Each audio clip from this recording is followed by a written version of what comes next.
Para Games, either as a coach, as an athlete, or as an official. But let us always put in mind that we are ambassadors of our country. Ano ho ang ibig sabihin nito? We should carry ourselves because we are given the opportunity to represent our country in an environment that is shared by other many different representatives of other countries. So, bakit ho kayo magyayabang? Bakit kayo magsasalita na hindi magaganda? Nakikita yung pakitungo ninyo sa ibang tao. So, balik na rin natin, no? Hindi lang sa sports, dapat pati yung pakikitungo ninyo on and off the field, isang pakikitungo na magiging source of pride ng bayan natin. Di ba? Lahat ng pagkakataon na pwede kayong tumulong kayo.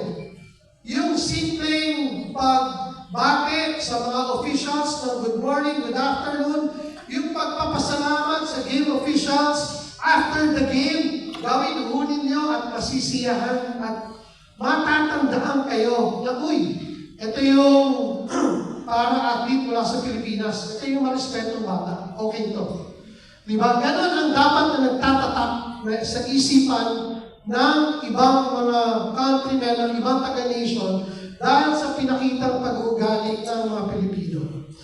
And I think it's a no-brainer. We all carry this responsibility every time we represent our country in an international competition.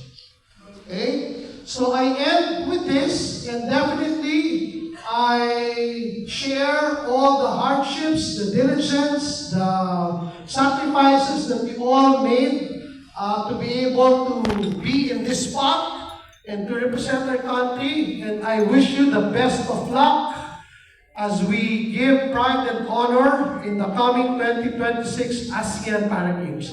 Thank you and good morning, everyone.